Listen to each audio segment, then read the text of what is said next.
Tinan mo. Oh! Woo! Ulitin mo mamaya. Pwede ka na matulog. Manood tayo na lang yung manood, guys. Ito kakapanood ko talaga sa TikTok kasi binake-down nila lahat. Ako personally, Michael Jordan. Debatable din si LeBron dahil iba din yung na-prove niya eh. Oo, iba yung LeBron kasi strength, longevity niya. Iba talaga. Hindi, kung GOAT pag-uusapan, ang talagang OG na GOAT ko, Kobe. Iba rin kasi naging impact niya sa basketball. I mean, lahat ba tayo magkakaroon ng Mamba mentality if wasn't because of him? Eh kasi bawat tapon mo sa basura, Kobe. Oo. Ikaw, Pag fade away ka eh. Son, ikaw, Son. Same lang din tayo ng answer ka. Jordan. Kaya yung home court yun? GS. GS, di ba? So dumayo yung Suns. Oh, speaking of dayo, kailan kayo huling dumayo? Or dumadayo ba kayo? Dumayo ako kahapon Oy, saan ka dumayo? sa resort namin. Ay, wow! Layo naman ang dayo mo, parang NBA talaga. So, speaking of dayo, nandito na tayo sa unang dayo natin. Meron tayong tatlong dayo ngayon. Nandito tayo ngayon sa may Guadalupe. Very street ball-like, walang net.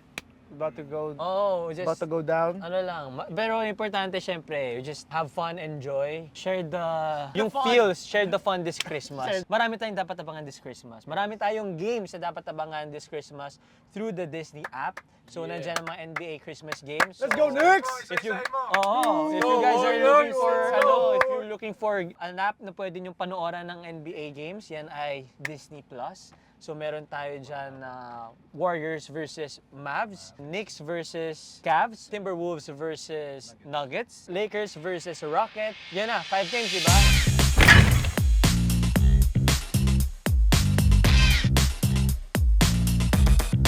Welcome. Yes, Coach Pao. Yeah. In my younger years, I used to play with him as a coach. Killer point guard, scorer, and idol.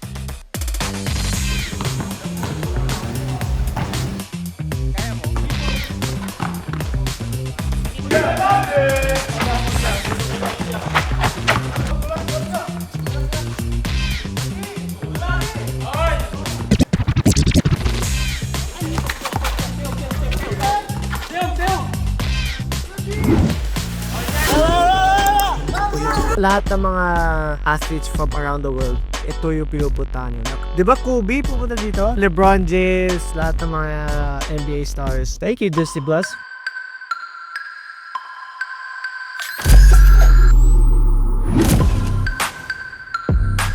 Culture na talaga natin mga Pinoy yung basketball. So hindi na mawawala sa ating dugo, mga Pinoy, ang basketball. Kaya we love this sport.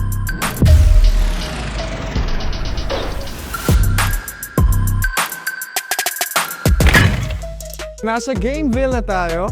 Ballpark. Ready na tayo, boys? Get this Disney Plus win.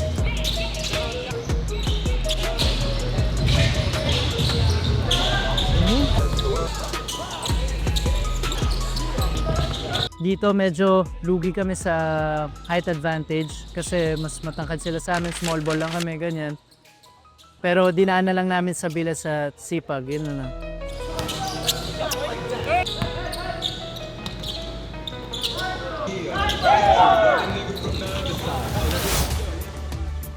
Coach, Tol, tara kain tayo.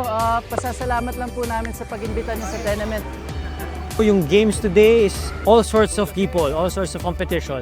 Mga bata, young bloods, di ba? They play their heart out. Puso sila maglaro di ba?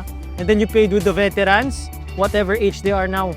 Push pa rin, laban pa din, di ba? These guys, yung mga kaedad namin, basically, yung peak talaga ng mga nakakalaro mo sa basketball. So, ibang level ng competition. Siyempre hindi lang yan, meron pa kaming pa-trophy sa inyo. Ito ang Queso de Basketball, galing sa Disney Plus.